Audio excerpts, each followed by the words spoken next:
Hi, I'm Elizabeth. And I'm Cindy. And we're here with another Feeding Frenzy for the Master Key System. We're in part 2, number 26.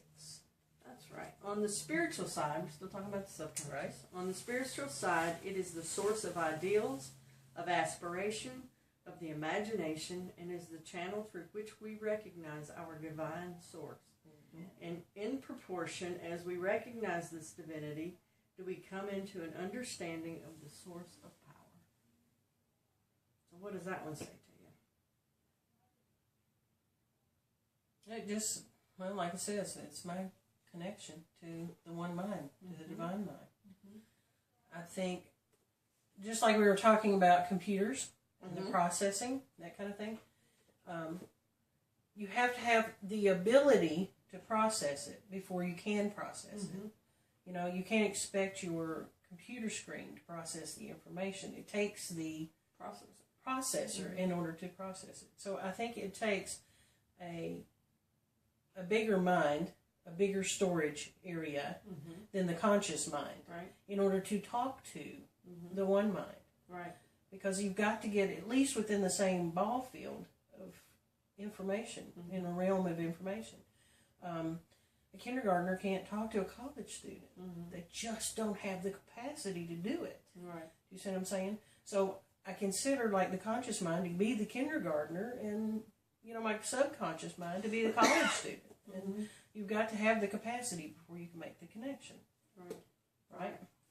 Yep. And I also think it's where our ideas come from, and our inspiration, our aspiration, our imagination. It's also where God speaks. It's where our higher thinking lies. And if we can, and I think that's why journaling works so well for me, is because that's what my conscious mind does, and then the ideas can come. Because it puts my conscious mind to work. When I'm actually having to either type or write, or not having to, but when I choose to do that with my conscious mind, then my subconscious can come up with all these ideas and just think at a higher level. So that's why that works for me, I think. And anytime we can bypass that conscious mind and get straight to the subconscious, we're better. You know, you hear about basketball players who are in the zone. I think that's exactly what they're doing. They're making their body do something so their subconscious mind can take over. Right.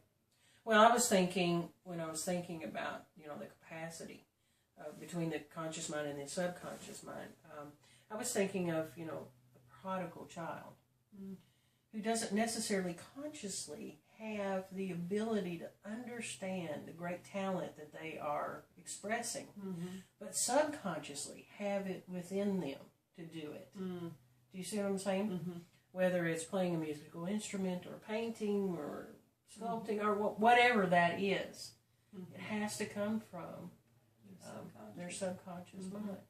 Right, and they're not really any different from any other child, except that they can get they've made that connection, that conscious mind. Wow, that's good stuff.